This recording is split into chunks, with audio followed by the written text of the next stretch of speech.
హల్లెలూయా.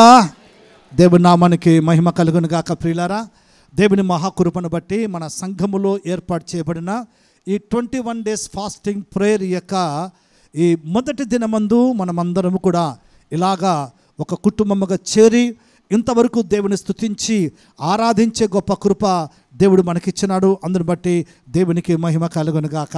ఆమేన్.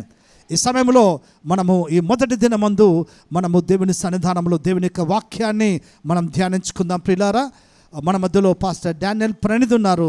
వారు వచ్చి మనకు దేవుని యొక్క వాక్యాన్ని అందిస్తారు.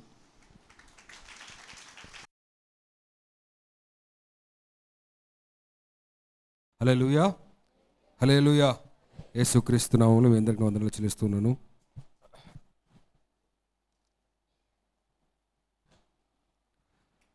మీ అందరికీ 21 days fasting prayer annual fasting ప్రేయర్కి స్వాగతం.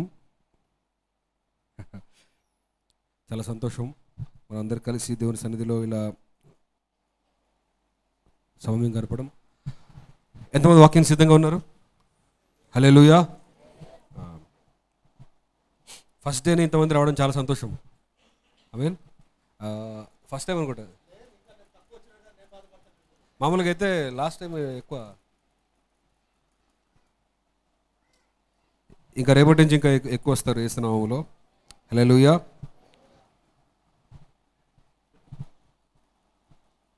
లూకా సువార్త 5వ అధ్యాయము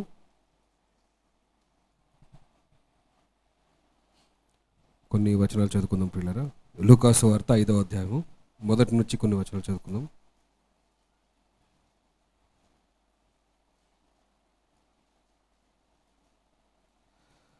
జనసమూహము దేవుని వాక్యం వినుచు ఆయన మీద పడుచుండగా ఆయన గెన్నెసెరతు సరస్సు తీరమున నిలిచి ఆ సరస్సు తీరమునున్న 2 దోణలను చూచెను. జాలరులు వాటిలో నుండి దిగి తమ వలలు కడుగుచుండిరి. ఆయన ఆ దోణెలలో సీమోనుదైన ఒక దోణె ఎక్కి దరి నుండి కొంచెము త్రోయమని అతన్ని అడిగి కూర్చుండి దోణెలో నుండి జనసమూహములకు బోధించుచుండెను. ఆయన బోధించుట చాలించిన తరువాత, నీవు దోణెను లోతునకు నడిపించి చేపలు పట్టుటకు మీ వలలు వేయుడని సీమోనుతో చెప్పగా, సీమోను, ఏలినవాడా, రాత్రంతయు మేము ప్రయాసపడితిమి గాని మాకేమీయూ దొరకలేదు. అయినను నీ మాట చొప్పున వలలు వేతునని ఆయనతో చెప్పెను. వారు అలాగూ చేసి విస్తారమైన చేపలు పట్టిరి. వారు అలాగూ చేసి విస్తారమైన చేపలు పట్టిరి. వారు అలాగూ చేసి విస్తారమైన చేపలు పట్టిరి. 3 సార్లు చదివినానండి. ఎందుకోసం చదివినాను? దానికోసమే.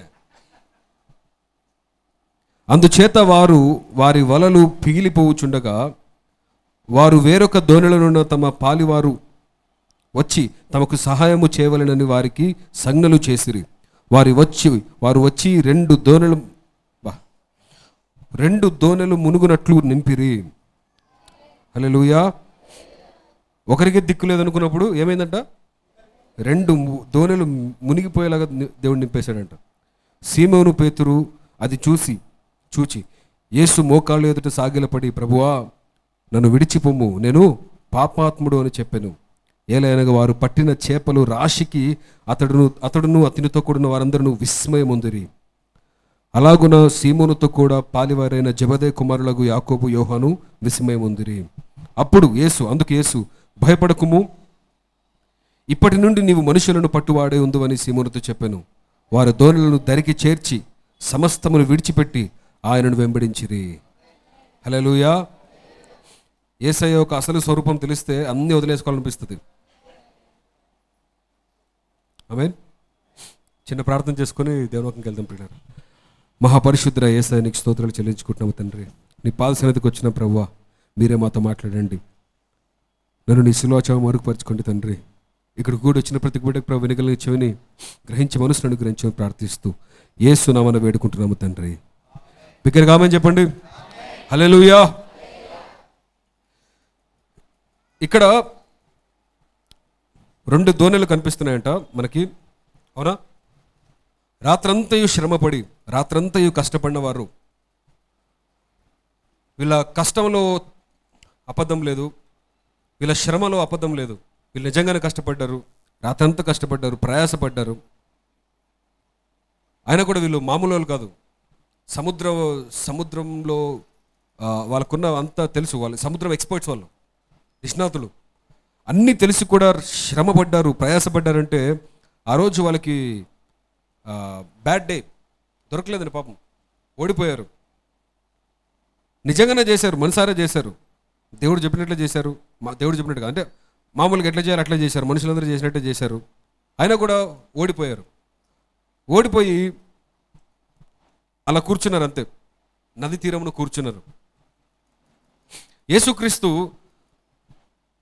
ఆ రోడ్లో వస్తున్నప్పుడు, ఆ దారిలో ప్రయాణం చేస్తున్నప్పుడు చూడండి, అక్కడ చాలా అద్భుతంగా రాస్తుంటే చూడండి, అక్కడ ఆ సరస్సు తీరమునున్న 2 దోణెలను చూచెను. ఎవరు? యేసయ్య. ఆయన గెన్నేసరత్తు సరస్సు తీరమున నిలిచి ఆ సరస్సు తీరమునున్న 2 దోణెలను చూచెను. ఆయన ఆ సరస్సు తీరమున అలా నిలబడి 2 దోణెలు చూస్తూ ఉన్నాడంట. అంటే మిగతా లేవనా? ఉన్నాయి. ఆ సముద్ర తీరం నిండా దోణెలు ఉన్నాయి. కానీ ఆయన చూపు అంతా ఎక్కడికి వెళ్ళిపోయిందంటే, రాత్రంతా శ్రమపడి ఏమి దొరక్క పొద్దున అలా కూర్చొని బాధగా కూర్చున్న వాళ్ళ దగ్గరికి పోయిందండి ఆయన చూపు. ఆమేన్. ఆ సముద్రంలోకి వేరే దోణెలు లేవా? ఆ సముద్ర తీరమున వేరే వాళ్ళు లేరు. ఇంకా సముద్రం అంటేనే చాలా ఉంటాయి కదా. ఆ సముద్ర తీరమున అన్నీ ఉన్నా కూడా యేసుక్రీస్తు నిలిచి అలా చూస్తున్నప్పుడు ఆయన కళ్ళు ఎవరి వైపు పోయాయి చెప్పండి? ఓడిపోయిన వారి వైపు పోయాయంట. రాత్రంతా కూడా ఏమి పట్టని వారి దగ్గరికి పోయినాయంట. జీవితంలో ఓడిపోయింది అంటే ఇంక అయిపోయింది, వాళ్ళు చాలా నిరాశలు ఉన్న వారి వైపు యేసయ్య చూపులు వెళ్ళాయి. ఆమేన్. ఈరోజు పరిశుద్ధాత్మ శక్తితో చెప్తూ ఉన్నాను, ప్రేరేపణతో చెప్తూ ఉన్నాను. ఆరాధన చేస్తున్నప్పుడు చాలామంది, అంటే అందరూ ఎవరు టైంపాస్ కోసం రాలేదండి ఇక్కడ. ఆల్మోస్ట్ ఇక్కడ ఉన్న చాలామంది ఎవరు కూడా టైంపాస్ కోసం రాలేదు. టైంపాస్ అంటే చెప్పేది ఎట్లా అంటే, ఊరికే రావాలి కదా అని రాలేదు ఎవరు. పని పాట లేకుండా ఎవరు రాలేదు. అదైతే ఖచ్చితం ఈసారి. ఆమేన్. పోయినసారి ఎట్లయితే నాకైతే తెలియదు, కానీ ఈసారి మాత్రం ఎవరు కూడా ఊరికే రాలేదు, పైకి రాలేదు. అందరూ కూడా ఏదో బాధ పెట్టుకుని వచ్చినారు లోపలికి. నేను చెప్పేది అవునంటారా కాదంటారా? కాకపోతే వదిలేయండి, అవునంటే మాత్రం గట్టిగా ఆమని చెప్పండి. లోపల ఏదో ఒక భారంతో, ఓడిపోయామన్న ఫీలింగ్తో, రాత్రంతా శ్రమపడినా ఏది దొరకలేదన్న బాధతో వచ్చి కూర్చున్నారు. యేసుక్రీస్తు మరి ముఖ్యంగా అలాంటి వారి వైపు చూస్తాడంట. ఆమేన్. ఎవరి వైపు చూస్తాడు? ఓడిపోయిన వారి వైపు. ఎంత శ్రమ పడినా కూడా ఆన్సర్ రాని వారి వైపు. కష్టం నిజమే కదా వాళ్ళు పడింది, వాళ్ళు పడిన కష్టం నిజమే కదా, వాళ్ళు ప్రయాసపడింది నిజమే కదా. వాళ్ళు కష్టపడకపోతే వాళ్ళ పూట గడవదు కదా వాళ్ళకి, వాళ్ళ దాని మీద బ్రతుకు తెరువు కదా వాళ్ళది. వాళ్ళు నిజంగానే ప్రయాసపడి కష్టపడి అలా కూర్చున్నారు. యేసుక్రీస్తు కళ్ళు వాళ్ళ మీద పోయాయి. ఈరోజు కూడా యేసుక్రీస్తు కళ్ళు మన మీదకి వచ్చాయి, మన సంఘంలో ఉన్నాయండి. ఆయన మన సంఘం దగ్గరకు వచ్చి నిలబడి చూస్తూ ఉన్నాడు. ఆమేన్. ఆయన కనికర పూర్ణుడు, ఆయన కనికరంతో కదిలిపోయే దేవుడు. ఆమేన్. ఈ లోకంలో ఎవరు చూపించలేని కనికరం ఆయన చూపిస్తాడు. మరి ముఖ్యంగా ఈ లోకంలో ఎవరు కనికరం చూపించినా కూడా పని చేయదు మన మీద. అవునంటారు కదంటారా? ఇప్పుడు నేను ఒక బాధాకరమైన స్టోరీ చెప్పినాను అనుకోండి నా గురించి, అందరూ జాలి పడతారు, కానీ మీ జాలి నన్ను ఏం చేయదు. అవునంటారు కదంటారా? ఇప్పుడు మీకున్న కష్టాల గురించి 10 మందికి చెప్పుకున్నారనుకోండి, వాళ్ళ జాలి పడతారు కానీ మీ కష్టాలను తీర్చలేరు. కానీ యేసయ్య మాత్రమే, ఆయన జాలి పడితే ఆయన జాలికి ఒక విలువ ఉంది, ఆయన కనికరంకి ఒక విలువ ఉంది. ఎందుకంటే ఆయన దయతో చూస్తే ఆయన ఏమైనా చేయగలడు కాబట్టి ఆ దయకు కూడా విలువ ఉంది. హల్లెలూయా. ఈరోజు మనము చాలా కష్టపడి ఒక ఎమ్మెల్యే దగ్గర పోయి మన బాధ చెప్పుకున్నాం అనుకోండి, ఆయన వింటాడో లేదనే గ్యారెంటీ కూడా లేదు మనకు. అవునంటారు కదంటారా? కానీ యేసయ్య అలా కనికరంతో చూస్తూ ఆ పడవల వైపు, దోణల వైపు చూస్తూ ఉన్నాడు. ఎందుకంటే వాళ్ళ బాధ క్షుణ్ణంగా గమనించాడు. వచ్చి ఆ పడవ దగ్గర ఆ ఎంత చాలా జాగ్రత్తగా, ఎంత బైబిల్లో చూడండి మీరు, ఒక్కొక్క లైన్ చదవాలి, చాలా జాగ్రత్తగా రాశారంటే మనం గమనించాలని చెప్తున్నాను. పరిశుద్ధాత్మదేవుడు ఎంత అద్భుతంగా రాశారు చూడండి. ఆ సరస్సు తీరమున 2 దోణెలను చూచెను. 2 చూశాడట. జాలరులు వాటిలో నుండి దిగి తమ వలలు కడుగుచునుండిరి. చేపలు పట్టలేదు కానీ కడుగుతూ ఉన్నారు. ఎందుకు కడుగుతున్నారు?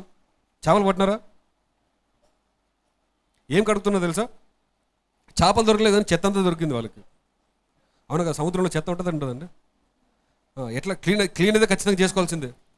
చేపలు బట్టి క్లీన్ చేసుకుని ఒక రకం, ఇది చెత్త పట్టినారు, అంతా చెత్త అంతా క్లీన్ చేసుకుంటున్నారు. ఎందుకు మళ్ళీ రాత్రి మళ్ళీ పట్టాలి కదా. నెక్స్ట్ చూడండి, నెక్స్ట్ మూడో వచ్చిన చూడండి. ఆయన ఆ దోణెలలో 2 దోణెలు ఉన్నాయంటాడా. అప్పటికే చాలా దోణెలు ఉన్నాయి కానీ ఆ చూపు ఎక్కడికి పోయింది? 2 దోణెలు పోయి. మళ్ళీ ఆ 2 దోణెలలో చూడండి, సీమోనుదైన ఒక దోణె ఎక్కి దరి నుండి కొంచెము త్రోయమని అతనిని అడిగి కూర్చుండి దోణెలో నుండి జనసమూహములకు బోధించుచుండెను. జాగ్రత్తగా వినాలి. యేసయ్య ఏం చేశారు చెప్పండి? ఇక్కడ సీమోను దోణె దగ్గరికి పోయి, సీమోను కొంచెము లోపలికి వెళ్ళు, కొంచెము లోపలికి వెళ్ళు అని చెప్పి ఆ దోణెను కొంచెం లోపలికి తీసుకెళ్ళి అక్కడ కూర్చొని అక్కడి నుంచి ఏం చేశారంట? జనసమూహముని ఉద్దేశించి మాట్లాడాడు. చాలాసేపు వాక్యం చెప్పినాడంట. గమనిస్తున్నారు ఏమైంది? ఇప్పుడు యేసయ్య వచ్చి దోణె కొంచెము అక్కడ బాగా క్లియర్ చదవాలి మీరు.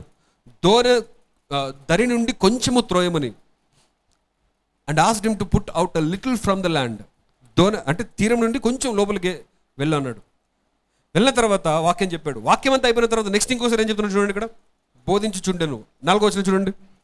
ఆయన బోధించుట చాలించిన తరువాత నీవు దోణెను లోతునకు నడిపించి అన్నాడు. దయచేసి గమనించండి. ఫస్ట్ టైం ఏమన్నాడు? కొంచెం లోపలికి పోమన్నాడు. వాక్యం అంతా అయిపోయిన తర్వాత నెక్స్ట్ ఏమన్నాడు? ఇప్పుడు బోధించుట చాలించిన తరువాత నీవు దోణెను లోతునకు నడిపించి చేపలు పట్టుటకు మీ వలలు వేయుడి. Hallelujah. Launch out into the deep. Starting ఏమన్నాడు? కొద్దిగా వెళ్ళమన్నాడు. వాక్యం అయిపోయాక ఇంకా లోతుకి వెళ్ళిపో అన్నాడు. ఎందుకంటే లోతుకు వెళ్ళిపోయిన తర్వాత ఇప్పుడు ఏం చేయాలి? చేపలు పట్టాలి. సరే, ఇంత వాక్యం మీకు ఎందుకు చెప్పానంటే కొన్ని సంగతులు చెప్తాను, జాగ్రత్తగా గమనించండి. నేను ముందే చెప్పాను కదా ఆల్రెడీ. అందరూ మనం ఎందుకు వచ్చాం చెప్పండి? ఏదో ఒకటి ఖచ్చితంగా పొందుకోవాలని వచ్చాం. అవునా కదా? చెప్పట్లేదు మీరు. హల్లెలూయా. మొన్న ఒక పాట వింటారు, ఒక కవిత్వం, పాట కూడా కదా, ఒక కవిత్వంలో ఏముందంటే, ఇది మన విశ్వాసం సంబంధించింది కదా, వేరే వాళ్ళు. ఆయన ఒక రాసుకున్నాడు కవిత. ఎంత బాగా రాసుకున్నాడంటే, ఆయన కూర్చొని చూస్తున్నాడంట. చాలా చిన్న కవిత, చాలా బాగా రాసుకున్నాడు. ఆడ ఆ గుడి దగ్గరికి పోయినాడంట, గుడి ముందు కూర్చున్నాడంట. ఆయన గుడి ముందు పోతుడు అంతవరకు బాగా వచ్చాడంట. కానీ ఇంకా లోపలికి ఎంటర్ కావాలన్న టైంలోకి ఆయనకంటే గొప్ప వాళ్ళందరూ గుడికి వెళ్ళిపోతున్నారు కదా అని చాలా బాధపడిపోయాడంట. అందరూ వెళ్తున్నప్పుడు ఏమేమి మోసుకుపోతున్నారు? మామూలుగా వేరే గుళ్ళకి వెళ్తున్నప్పుడు కొన్ని పూల దండలో లేకపోతే కొన్ని ఉంటాయండి, చాలా కాస్ట్లీ వస్తువులు తీసుకెళ్తున్నారు. ఒకడేమో సెంట్ తీసుకెళ్తున్నాడు, అత్తరు తీసుకెళ్తున్నాడు, ఒకడేమో మంచి బట్టలు వేసుకెళ్తున్నాడు, ఒకడు మంచి యూనిఫామ్ వేసుకొని ఒకటి వెళ్తా ఉన్నాడు. వీడు మాత్రము ఖాళీగా ఉన్నాడంట. ఇంతవరకు చాలా ధైర్యంగా వచ్చాడు, కానీ లోపల పోవాలంటే ధైర్యం చాలట్లేదండి. ఎందుకంటే నాకంటే గొప్పలు వచ్చేసారు ప్రభు నీ దగ్గరికి, ఎక్కడ నీ చూపు వాడి మీదకి పోతుందో నా దగ్గరికి రాదని భయం అయిపోతా ఉంది అన్నాడంట. ఏమన్నాడు? నాకంటే గొప్పలు వచ్చేసారు కదా, నాకంటే చదువుకున్న వాళ్ళు వచ్చేసారు కదా, కొంతమంది ఫ్యామిలీస్తో వచ్చారు, కొంతమంది కార్లు వచ్చేసారు, కొంతమంది పెద్ద కార్లు వచ్చారు, ఎక్కడ నీ చూపు నా మీద కాకుండా వాళ్ళ మీద పడిపోతుందన్న బాధతో నేను లోపల కూడా ఎంటర్ అయ్యే ధైర్యం నాకు లేదన్నాడు. కానీ రాస్తే ఏమన్నాడు తెలుసా? ఒక మాట అన్నాడు, లాస్ట్ అన్నాడు, వాళ్ళందరూ వచ్చినారు కానీ నేను మాత్రము ఖాళీ సంచితో వచ్చినాను, ఈ సంచి నింపుకొని వెళ్ళిపోతే చాలు నాకు అదొకటి అన్నాడు. ఏమన్నాడు? వాళ్ళందరూ ఏం తెచ్చినారో నాకైతే తెలియదు. వాళ్ళు సెంట్ని నీ ముందు పోయాలని వచ్చినారు, వాళ్ళందరూ ఏమో చేయాలని వచ్చినారు, కానీ నేను మాత్రం ఖాళీ సంచితో వచ్చినాను. అడుక్కొని తినేవాడు అనుకో, ఆ సంచి నింపేసే నేను పోతాను ఇక్కడి నుంచి అన్నాడు. మీకు నచ్చిందో లేదో మరి, నాకైతే చాలా బాగా నచ్చిందండి. ఇది సేమ్ ఫరిసేయుడు ఇంకొకటి చేస్తున్న ప్రార్థనలా కనిపించింది. అవునా కదా? నేను చూడు ఎంత ఫాస్టింగ్ చేస్తున్నాను, నేను చూడు ఎంత మంచి బట్టలు వేసుకున్నాను ప్రభు, వాడు చూడు దరిద్రుడు అటు వచ్చి అట వాడేం ప్రార్థన చేస్తున్నాడు? ప్రభు ఆకాశం వైపు కన్నులు ఎత్త కూడా నాకు ధైర్యం చాలట్లేదు. కానీ యేసయ్య చూపు ఎక్కడికి వెళ్ళిపోయింది చెప్పండి? నిజంగా చెప్తున్నా వినండి, యేసయ్య చూపు ఎక్కడికి వెళ్తాయంటే నిజమైన గుండె లోపలికి వెళ్ళిపోతాయండి. పైన చూడు యేసయ్య, ఆమేన్, పైన మనం ఎంత నటించినా, ఎంత బాగున్నా, ఎంత బాగలేకపోయినా, ఏం తెచ్చినా, ఏం అందరూ సమర్పించుకొని తెస్తుంటాం. వీడు మాత్రం ఏం తెచ్చుకొచ్చినాడంట, ఏమో తీసుకుపోదాం వచ్చినాడంట. కానీ అది మళ్ళీ రాస్తున్నాడు, ఏం రాస్తున్నాడంటే అదే ఒక సంచి తీసుకొచ్చాను, దాన్ని నింపేస్తే సార్ వెళ్ళిపోతాను ఇక్కడి నుంచి అన్నాడు. వాడు కరెక్ట్ ప్లేస్కి రాలేదనిపిస్తుంది నాకైతే. కవిత్వం బాగా రాసాడు కానీ కరెక్ట్ ప్లేస్ వచ్చింటే బాగుండేది. ఏసై దగ్గర ఏసై దగ్గర వస్తున్నప్పుడు సమర్పించుకోవాల్సిన పని లేదు, ఖాళీ చేతులతో వస్తే చాలు. ఆయన త్రోసి వేసే దేవుడు కాదు, గిన్నె నిండి పంపించే దేవుడే ఉన్నాడు. ఆమేన్. ఆయన నింపి పంపించేస్తాడండి. ఆమె చెప్పండి గట్టిగా హల్లెలూయా. అందుకే ఇక్కడ ఖాళీ దోణ దగ్గరికి వెళ్తా ఉన్నాడు, నిండిపోయిన దోణ దగ్గర వెళ్ళట్లేదు ఏసయ్య. ఎక్కడికి వెళ్తున్నాడు? ఈ వాక్యం చదువుతూ అది చదువుతున్నప్పుడు నాకు ఎంత ఆశ్చర్యం కలిగించిందండి. ఆ కవిత్వం చదువుతూ ఇది చదువుతున్నప్పుడు వాడు దేవుని దగ్గరికి అంత కష్టపడి పోవాల్సి వచ్చింది కదా, కానీ ఇక్కడ దేవుడే ఓడిపోయిన దగ్గరకు వస్తున్నాడు కదా. అక్కడ వాడు గుడిలో ఎంటర్ కావాలంటే భయపడిపోతా ఉన్నాడే, ఇక్కడ గుడే నడుచుకుంటూ చేస్తూ ఉంది. ఆమె చెప్పట్లేదు హల్లెలూయా. యేసయ్యని నడుచుకుంటూ చేస్తున్నాడు. ఎవరి దగ్గరకు వస్తున్నాడు? ఓడిపోయిన వారి దగ్గరికి. రాత్రంతా శ్రమపడినా ఏమి దొరకని వారి దగ్గరికి యేసయ్య వచ్చేస్తా ఉన్నాడు కదా. ఈయన ఎంత కనికరపూర్ణుడు. ఆమేన్. ఈయన ఎంత దయగలిగిన దేవుడు. హల్లెలూయా. 2 మాటలు గమనించండి. మొదటిసారి ఏమన్నాడు? కొద్దిగా ముందుకెళ్ళమన్నాడు. రెండోసారి ఏమన్నాడు? ఇంకా లోతుకెళ్ళమన్నాడు. ఈ యాంగిల్లో ఎప్పుడు మనం చూడలేదు కానీ ఒక్క మాట చెప్తాను వినండి. మొబైల్ వాటర్ ప్రూఫ్ మొబైల్ వచ్చాయి, ఈ మధ్యలో వచ్చినాయి. అన్ని మొబైల్స్కి, ఆల్మోస్ట్ చాలా మొబైల్స్కి వాటర్ ప్రూఫ్ మొబైల్స్. అవునా కదా? పలకండి ఏదో ఒకటి. వాటర్ ప్రూఫ్ కాదు, మొబైల్స్ని వాటర్ ప్రూఫ్ అని పిలవరు, వాటర్ రెసిస్టెంట్ అని పిలుస్తారు. ఓకేనా? వాటర్ ప్రూఫ్కి వాటర్ రెసిస్టెంట్కి చాలా తేడా ఉంది, అది చెప్తాను. దానికి అసలు సంబంధం ఏమనిపిస్తుంది కానీ చెప్తాను, జాగ్రత్తగా వినండి. వాటర్ ప్రూఫ్ అంటే అర్థం ఏంటంటే నీళ్లు లోపల పోకుండా, వాటర్ ప్రూఫ్ అంటే అర్థం ఏంటంటే లోపల పోయినా కూడా ఏమి కాదు అని అర్థం. అది వాటర్ ప్రూఫ్. వాటర్ రెసిస్టెంట్ అంటే ఏమంటే లోపల పోకుండా నీళ్ళని ఆపుతుంది. రెసిస్టెంట్ అంటే లోపల పోకుండా నీటిని ఆపుతుంది. That is the difference. Waterproof అంటే ఏంటి? పోయినా కూడా ఏం కాదని. వాటర్ రెసిస్టెంట్ అంటే ఏంటి? పోయినా కూడా లోపల నీళ్ళు పోకుండా దీని లోపల రబ్బర్తో దాన్ని ఎండింగ్స్ అన్ని క్లోజ్ చేసేసి ఉంటారు అనమాట. కానీ దీనికి రేటింగ్స్ ఉంటాయి. ఐపీ రేటింగ్ అని ఉంటుంది ప్రతి మొబైల్కి. వాటర్ రెసిస్టెంట్ ప్రతి మొబైల్కి ఐపీ రేటింగ్స్ ఉంటాయి. ఒకటి 4 ఉంటుంది, ఒక 4.5 ఉంటుంది, ఒకటి 5 ఉంటుంది. దాని అర్థం ఏంటంటే జాగ్రత్తగా వినాలి, చాలా ఇంపార్టెంట్ మాట చెప్తున్నాను. వాటర్ రెసిస్టెంట్ అంటే అర్థం ఏంటంటే ఇది రెసిస్టెంటే కానీ జాగ్రత్తగా వాడాలి అని అర్థం.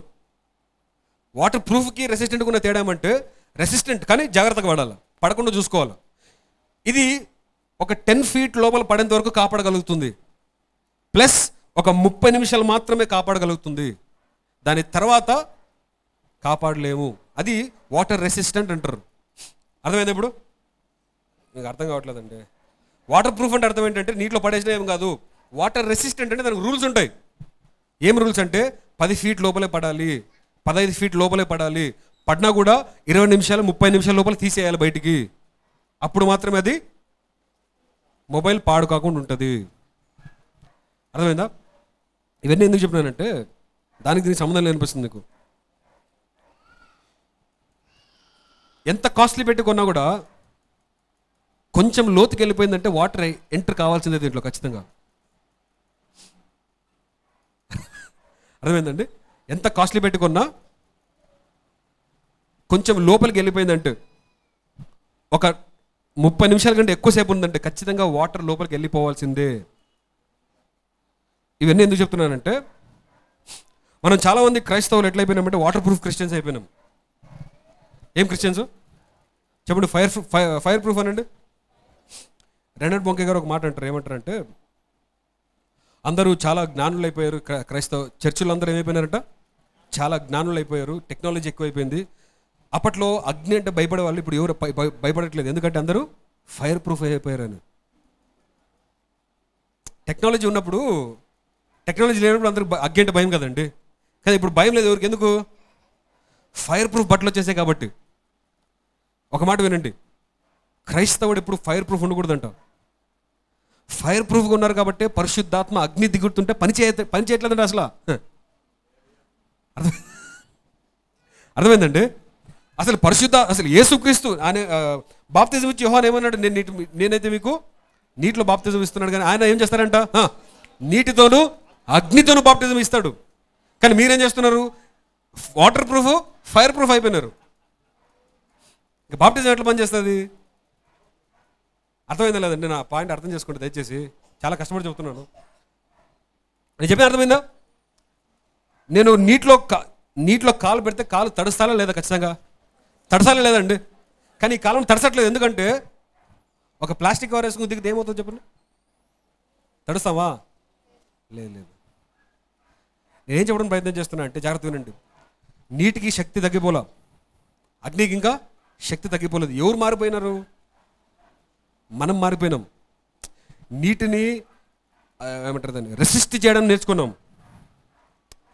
అర్థమైందా? నీటిని రెసిస్ట్ చేయడం నేర్చుకున్నాం, అగ్నిని రెసిస్ట్ చేయడం నేర్చుకున్నాం. అందుకే మొబైల్ కూడా నీటిని రెసిస్ట్ చేసే కెపాసిటీ వచ్చేసింది. కానీ ఒక్క మాట ఏంటంటే నీటి శక్తి ఇంకా తగ్గిపోలేదు. కరెక్ట్ ప్లేస్లో పడింది అనుకోండి, 30 నిమిషాల కంటే ఎక్కువ ఉందనుకోండి, ఈ మొబైల్ కూడా ఎవడు కాపాడలేడు. నేనేం చెప్పడం ప్రయత్నం చేస్తున్నాను తెలుసా? అప్పుడప్పుడు ఆదివారం వచ్చిపోతే నేను ఎవడు కాపాడలేడేమో, కానీ 21 days కంటిన్యూగా వచ్చి వెళ్ళిపోయాను అనుకో ఫాస్టింగ్ పీరియడ్లో, అది నా పాయింట్ అంతా. అది అర్థమైందా? 50 feet 30 feet వేస్తే మొబైల్కి ఏం కాదేమో, కానీ అట్లా వదిలేసినారు అనుకోండి, ఒక 40 minutes వదిలేసినారు అనుకోండి, ఏమవుతుంది? నీళ్ళు ఎంటర్ అయిపోతాయి. ఇది ఇట్లా నీళ్ళు ఎంటర్ అయితే మొబైల్కి తప్పేమో, కానీ మొబైల్కి ఏమంటారు పాడైపోతుందేమో. కానీ మన విషయంలో వేరే రకంగా చూసుకోండి. దీన్ని ఒక మాట వినండి. అప్పుడప్పుడు వచ్చిపోతే మనకి ఎఫెక్ట్ కొట్టదేమో, కానీ చెప్పండి, గట్టిగా చెప్పండి. 21 days వచ్చినామనుకోండి, ప్రపంచంలో ఏ వాటర్ రెసిస్టెంట్ కూడా ఆపలేదు మనల్ని. ఆమేన్. మనము చాలా ఫైర్ ప్రూఫ్లో ఉన్నాం కాబట్టి ఒక రోజు వస్తూ 2 రోజులు సరిపోదు, 21 days రావాలి. ఆమె చెప్పండి గట్టిగా. 21 days రావాలి, ఫుల్గా కూర్చోవాలి, ఫుల్గా మునిగిపోవాలి. మునిగిపోయినప్పుడే అప్పుడు అద్భుతాలు జరుగుతాయి. యేసయ్య ఏమన్నాడు తెలుసా? ఇదిగో దోణిని కొంచెం ముందుకు వేసుకోమన్నాడు. అప్పటి వరకు ఏమైంది? అప్పటి వరకు వాక్యం చెప్పడం సరిపోయింది. కానీ అద్భుతాలు జరగాలంటే ఏం చేయాలి? కొంచెం లోపలికి వెళ్ళిపోవాల్సిందే. లోపలికి వెళ్తే కానీ అద్భుతాలు జరగవు. ఎంత లోపలికి వెళ్తే ఆయన మహిమ అంత కనిపిస్తుంది. దేవుడు మాట్లాడాలంటే ఆదివారం వచ్చిపోతే సరిపోద్ది, కానీ అద్భుతాలు చూడాలంటే చెప్పండి, దిగిపోవాలి లోపలికి అనండి, డీపర్ అనండి, డీప్ ఎక్స్పీరియన్స్. లోపలికి వెళ్ళిపోవాలి, ఎంత కుదిరితే ఎంత లోపలికి వెళ్ళిపోవాలి. ఆమె చెప్పండి గట్టిగా. తడిసిపోవాలి యేసునామములో. హల్లెలూయా. పరిశుద్ధాత్మ దేవుడు వచ్చి మనల్ని బాప్తిజం ఇచ్చేయాలి. ఆమేన్. ఈ శక్తి, ఈ అగ్ని, జాగ్రత్త వినండి, ఈ ఫైర్ ప్రూఫ్ కూడా ఎంతసేపు పనిచేస్తుంది తెలుసా? కొంతసేపే. అగ్నిలో ఎక్కువసేపు పెట్టారు అనుకోండి, ఆ ఫైర్ ప్రూఫ్ కూడా కాలిపోవాల్సిందే యేసునామములో. నేను చెప్పేది ఏమంటే, మనము ఏమంటారు అది, దేవునికి దూరం అయిపోయిందంటే మన చర్మము గట్టిగా అయిపోయింది. అగ్నికి తగలట్లేదు మన చర్మం. పరిశుద్ధాత్మ అగ్నికి రెస్పాండ్ కావట్లేదు అసలు.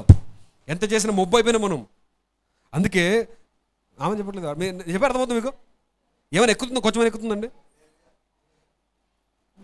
ఆమె చెప్పట్లేదు, కొంచెమన్నా అర్థమవుతుంది నేను చెప్పేది? అంత వేస్ట్ అయిపోయింది లేదు కదా? అర్థమవుతుంది కదా? మన చర్మం ఎంత గట్టిగా అయిపోయిందంటే, ఇప్పుడు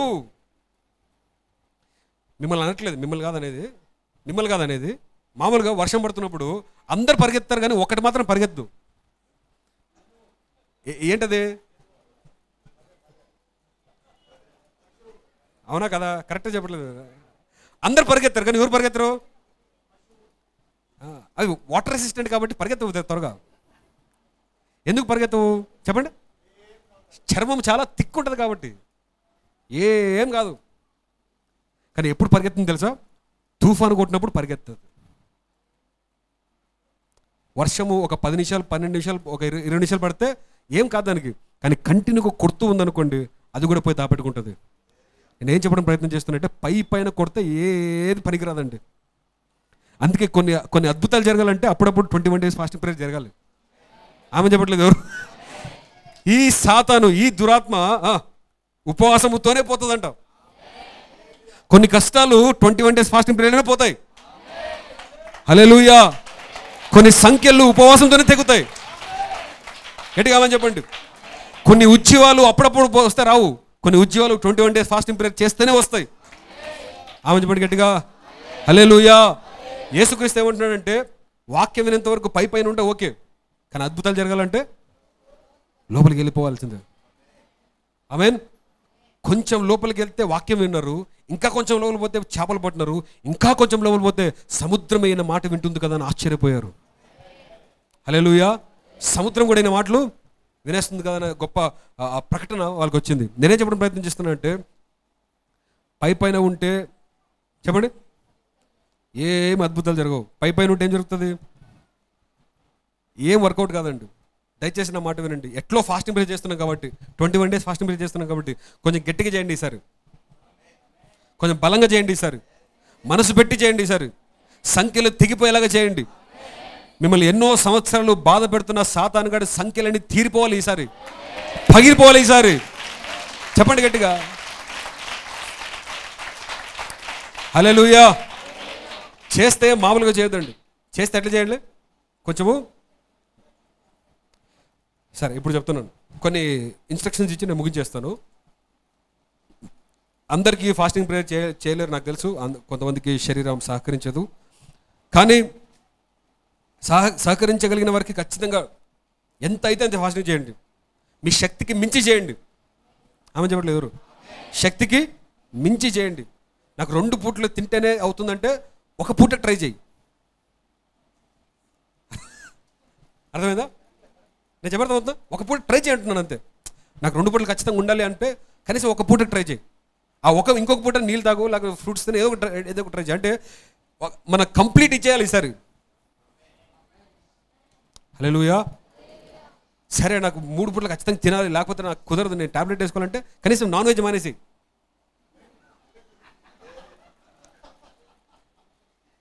హల్లెలూయా. ఇది నిన్న మా ఇంట్లో మాట్లాడు అందుకే చెప్తున్నాను. నాన్ వెజ్ అయినా బంద్ చేసేది పోనీ, ఏదో ఒకటి బంద్ చేయండి. అంటే నేనేమంటున్నానంటే శరీరాన్ని ఏదో ఒక రకంగా మీరు బలవంతం చేయాలి.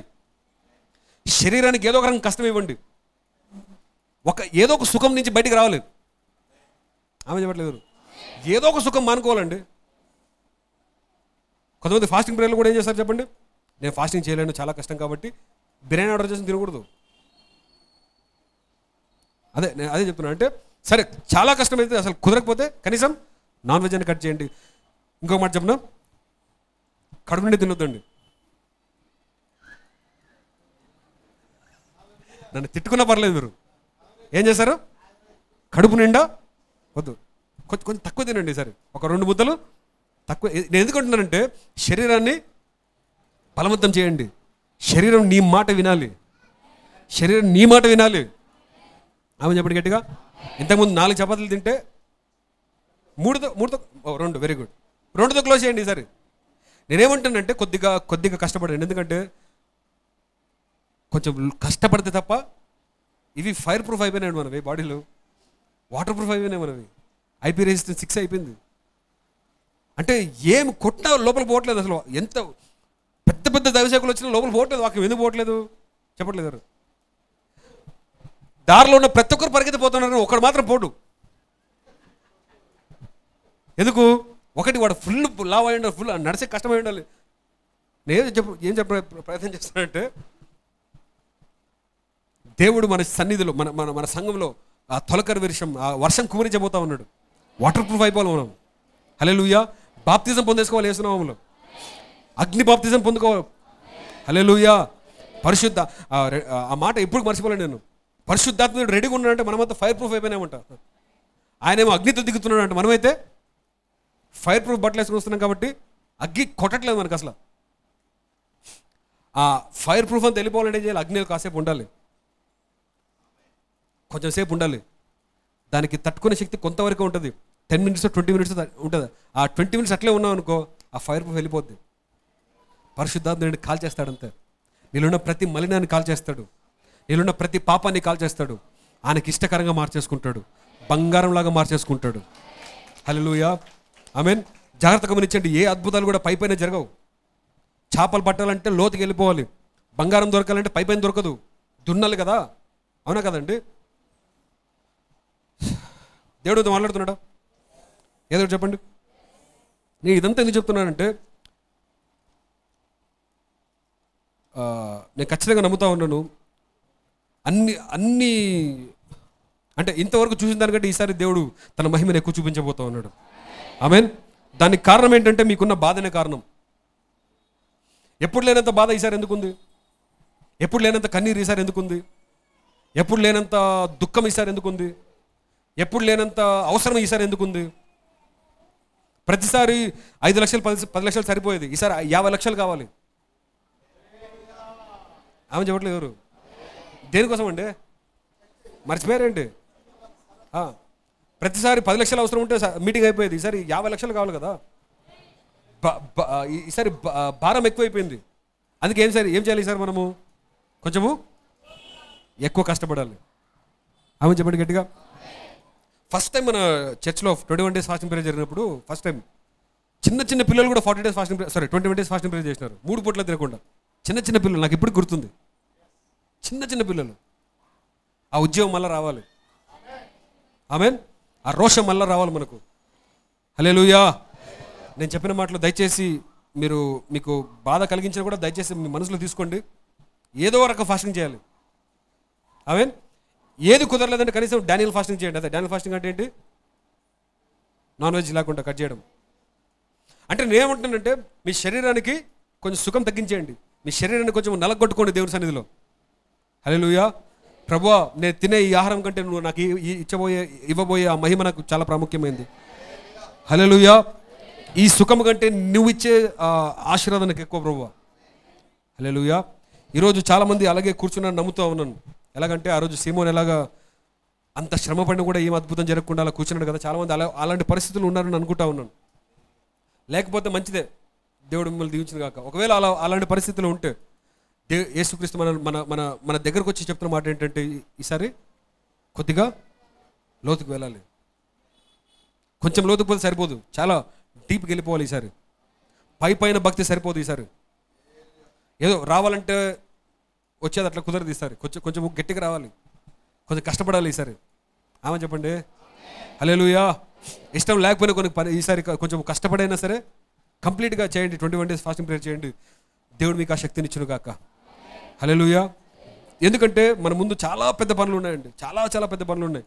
ఈ 50 lakhs చాలా స్టార్టింగే, అది స్టార్టింగ్ స్టెప్పే. చాలా పెద్ద ప్రయాణం మన ముందు ఉంది. ఆమేన్. మన సంచి ఖాళీగా ఉంది, చేతులు ఖాళీగా ఉన్నాయి, కానీ 21 days లోపల దేవుడు నింపేస్తాడంతే. హల్లెలూయా. ఆమేన్. ఆయన నమ్మదగిన దేవుడు, ఆయన కనికర పూర్ణుడై ఉన్నాడు. హల్లెలూయా. ఒక్కొక్క రోజు దేవుడు మనకున్న ప్రతి మాలిన్యం తీసివేస్తాడు. మన సంఘం మీద ఉన్న ప్రతి శాపాన్ని తీసివేస్తాడు. హల్లెలూయా. ఆమె చెప్పండి గట్టిగా. ఈ 21 days అయ్యే లోపు ఏదో ఒక గొప్ప కార్యం జరుగును గాక, ఏదో ఒక ఆశ్చర్యమైన కార్యం జరుగును గాక. హల్లెలూయా. ఈ 21 days మనం ఎప్పుడు వినని గొప్ప సంగతులు వినబోతూ ఉన్నాం. వాక్యంలో దేవుడు గొప్ప సంగతులు వినిపించబోతూ ఉన్నాడు. హల్లెలూయా. ఈ గొప్ప ప్రయాణం స్టార్ట్ కాబోతా ఉంది. అందుకే ఇంతవరకు ఇంకా మీరు నిర్ణయం చేసుకోకపోతే ఇప్పుడే చేసే నిర్ణయం తీసేసుకోండి. 21 days ఖచ్చితంగా చేయాలి, చాలా నిష్టగా చేయాలి, చాలా ఖచ్చితంగా చేయాలి. ఒక ఫాస్టింగ్ ప్రేయర్లో ఒక ఆయన వచ్చినాడు, దుబాయ్ నుంచి ఒక ఆయన వచ్చినాడు. మన వచ్చి ఫస్ట్ ఫాస్టింగ్ ప్రేయర్ అనుకుంటున్నది. ఆయన వచ్చి ఒక మాట చాలా బాగా అన్నాడు. ఏమన్నాడంటే, దేవుడి సంఘంలో అద్భుత కార్యాలు చేయబోతున్నాడు కాబట్టి ఒళ్ళు దగ్గరకు పెట్టుకొని రండి అన్నాడు ఆయన.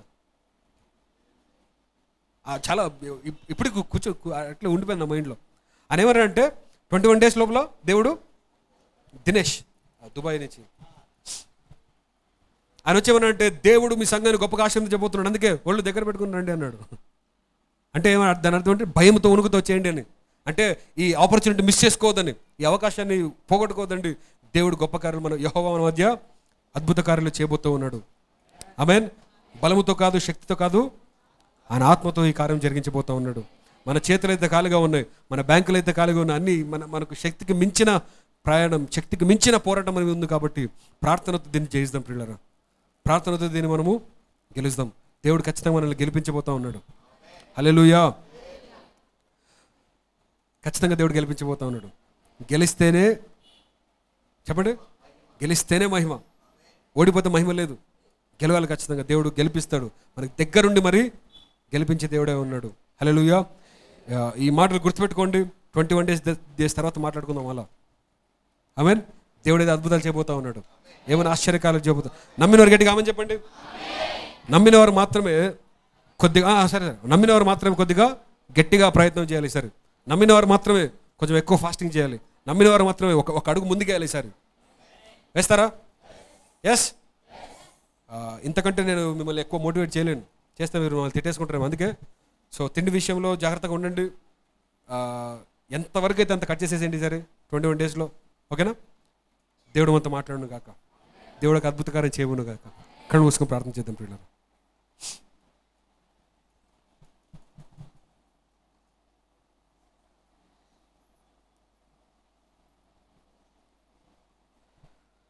ప్రార్థనే మన వాగ్దానము, ప్రార్థనే మన ఆయుధము, ప్రార్థనే మన అధికారము, ప్రార్థనే ప్రాముఖ్యము.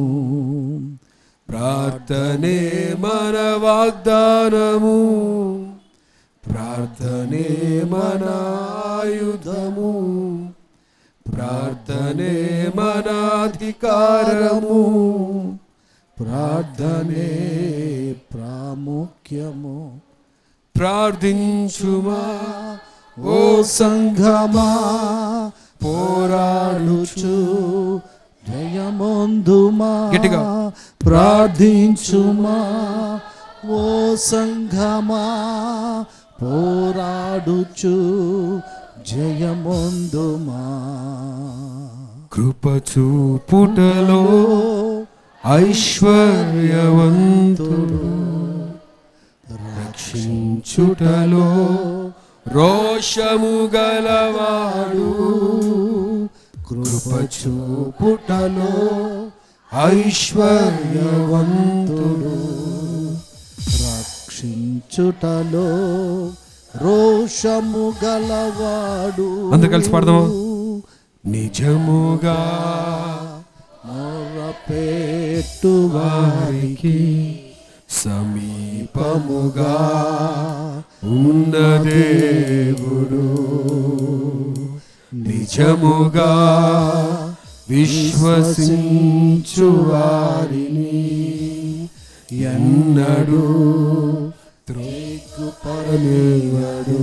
మరొకసారి నిజముగా మొర్రపెట్టు వారికి సమీపముగా ఉన్న దేవుడు, నిజముగా విశ్వసించు వారిని ఎన్నడూ సిగ్గుపడనివ్వడు. ప్రార్థనే మన వాగ్దానము, ప్రార్థనే మన ఆయుధము, ప్రార్థనే మన అధికారము, ప్రార్థనే. మరొకసారి చివరిసారిగా ప్రార్థనే మన వాగ్దానము, ప్రార్థనే మన ఆయుధము, ప్రార్థనే అధికారము, ప్రార్థనే ప్రాముఖ్యము. మహాపరిశుద్ధుడైన యేసయ్యా స్తోత్రం తండ్రి. ఇంతవరకు ప్రభువా నీ వాక్యంతో మాట్లాడినందుకు స్తోత్రం. నీ వాక్యాన్ని స్థిరపరచండి ప్రభువా. మరొక్కసారి ఆ ఉద్యోగం మాకు దయచేయండి తండ్రి. నీ పాద సన్నిధిలో ప్రభు మొరపెడుతుండగా నాయన, నీ పాద సన్నిధిలో మా హృదయాలు కుమ్మరిస్తుండగా ప్రభువా మా సంఘంలో ఒక నూతన కార్యం జరిగించండి తండ్రి. మేము గర్వంగా చెప్పుకోవడానికి మాకేమీ లేదు ప్రభువా, నీ కృప తప్ప మాకేమీ లేదు తండ్రి. మా అతిశయ కారణం మీరే ప్రభువా, మాకున్న అతిశయం అంతా మీరే తండ్రి. మీరు దీవించకపోతే మా జీవితం వ్యర్థం ప్రభువా. మీరు అడుగు పెట్టకపోతే తండ్రి ప్రభు మా జీవితంలో ప్రభువా నూతనంగా ఏం జరగదు తండ్రి. మీరు అడుగు పెట్టండి ప్రభువా. మీ వైపే చూస్తూ ఆశపడుతున్నాము తండ్రి. ఆకాశం ముందు ఆశీర్వదించిన దేవా, నీ వైపే చూస్తున్నాము తండ్రి. నీకు స్తోత్రం. మా సంఘాన్ని ఆశీర్వదించండి తండ్రి. నీ కనికరం మా సంఘం మీద పడునుగాక. మీరు మా సంఘాన్ని దయతో చూడండి తండ్రి. నీ దయగల కనుచూపులు మా మీద ఉండనివ్వండి తండ్రి. ఈరోజు తండ్రి ప్రభువా, ఈ ఫాస్టింగ్ ప్రేయర్స్ని ప్రారంభిస్తుండగా తండ్రి, ప్రారంభించుండగా ప్రభువా, మీ ప్రసన్నత మాతో ఉంచండి. ప్రతి ఒక్కరికి ప్రభువా ఒక నూతన బలము దయచేయండి, ఒక నూతన శక్తి దయచేయండి, ఒక నూతన ఉద్యోగం దయచేయమని ప్రార్థిస్తున్న దానికి స్తోత్రం. ఆత్మలో బలము, ఆత్మలో స్థైర్యము దయచేయమని ప్రార్థిస్తున్నాం ప్రభువా. అయ్యా ఇదిగో తండ్రి ప్రభువా, ఈ ఆత్మీయ పోరాటంలో తండ్రి మీరే మాకు తోడు నడిపించండి. పరిశుద్ధాత్మదేవ మీ శక్తిని మాకు దయచేయమని ప్రార్థిస్తున్న దానికి స్తోత్రం. ఒక నూతన ఉద్యోగాన్ని ప్రభువా, ఒక నూతన ప్రభువా, ఒక నూతన కార్యంని మేము చూడాలి తండ్రి నీకు స్తోత్రం. మా సంఘంలో గొప్ప కార్యాలు జరిగించామని ప్రార్థిస్తున్న నీకు స్తోత్రం ప్రభువా. విత్తబడిన వాక్యం బట్టి నీకు స్తుతులు స్తోత్రాలు చెల్లించుకుంటూ జరగబోయే కార్యక్రమంతో నీ చేతికి అప్పగిస్తూ యేసు నామమున వేడుకుంటున్నాము తండ్రి. ఆమేన్, ఆమేన్, ఆమేన్.